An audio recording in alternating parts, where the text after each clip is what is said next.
శివాయ, ఓం నమ శివాయ, ఓం నమ శివాయ. శ్రీశైల మల్లికార్జున బ్రహ్మరాంబికాసులు మీ అందరికుండా కోరుకుంటూ 15 నుంచి 22 దాకా 21 దాకా వార ఫలాలలో చూద్దాం. ఈ ఏ రాశుల వారికి ఎలా ఉంటుందో ఒకసారి చూసుకుంటే, వృశ్చిక రాశి వారికి ఏ ప్రయత్నం చేసినా కొంత చికాకులు ఏర్పడే అవకాశం, చికాకులు చిన్నతానికి పెద్దానికి కొంత అనుకూలమైన ఫలితాలు ఉండడానికి అవకాశం కలిగి ఉంటారు. చేసే పని విషయంలో క్లియర్గా ముందుకెళ్ళడానికి డెవలప్మెంట్ ఉండే అవకాశం కలిగి ఉంటారు. ప్రయత్నాలు ఏదైనా చేసేటప్పుడు మాత్రం 1-2 సార్లు ఆలోచించుకొని నిర్ణయం తీసుకుంటాం మంచిది. కొత్త ప్రయత్నాలు మీ రాశి వారికి కొంత అనుకూలమైన ఫలితాలు ఇవ్వడానికి అవకాశం కలిగి ఉంటారు.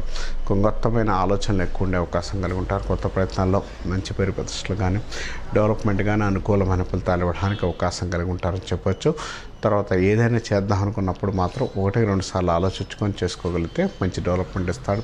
వృత్తి పరీక్షల పేరు ప్రదర్శనలు పడి యోగాన్ని ఇవ్వడానికి అవకాశం కలిగి ఉంటారు. కొత్త ప్రయత్నాలు మీకు అనుకూలమైన ఫలితాలు ఉంటాయని చెప్పుకోవచ్చు. వృశ్చిక రాశి వారు ఏ పని చేయాలనుకున్నా కూడా 1-2 సార్లు ఆలోచించుకొని నిర్ణయం తీసుకోగలిగితే చాలా మంచి ఫలితాలు ఉంటాయని చెప్పుకోవచ్చు.